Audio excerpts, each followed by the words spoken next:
নমস্কার বন্ধুরা, আজ আমি বানাচ্ছি সোয়াবিন, আলু, গাজর, মটরশুঁটি দিয়ে তরকারি। প্রথমে সোয়াবিনটাকে গরম জলে ভিজিয়ে নিচ্ছি।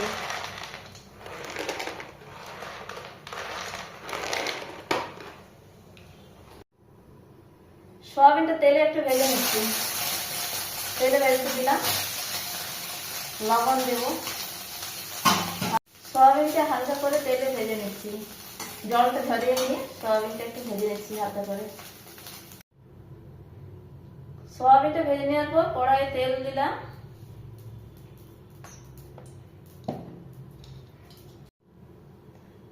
তেলটা গরম হয়ে গেলে লঙ্কা দিলাম। গরম হয়ে গেছে, লঙ্কা দিলাম, পাঁচফোড়ন দিলাম,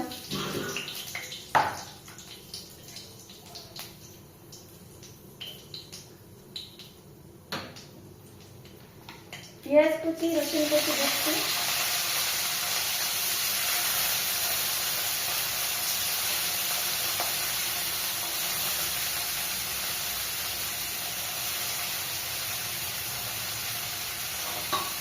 ধীরে ধীরে রসুন কুচিটা ভাজা হবে।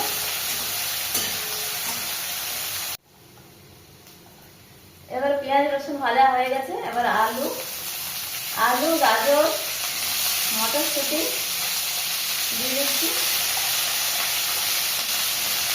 ভাজা হয়ে গেলে একটু ভাজা হবে, তারপর লবণ।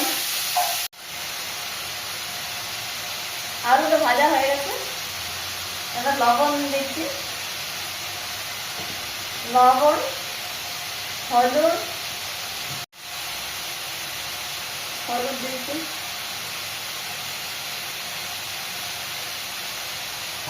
সয়াবিন নাড়বো।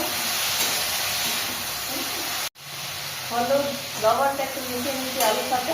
এবারে এরপরে সয়াবিনটা দিয়ে দেবো। সয়াবিন দিয়ে একটু জিরা গুঁড়ো দিয়ে দেবো। তারপরে একটু কষে তারপর জল গুলে দেবো। একটু জিরে গুঁড়ো দিয়ে দিচ্ছি।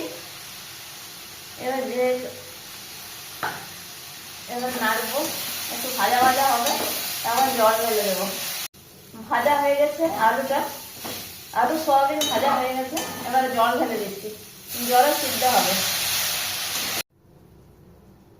জল দেওয়ার পরে ঢাকা দিয়ে দিচ্ছি। এবার কিছুক্ষণ সিদ্ধ হবে সব। এবার সবজিটা সিদ্ধ হয়ে গেছে বন্ধুরা। এবার আমি তুলে নেবো, একটু মিশিয়ে নিয়ে তুলে নেব।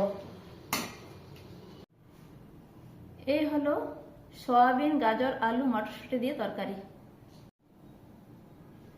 এটা রুটি দিয়ে খেতেও দারুণ লাগে বন্ধুরা।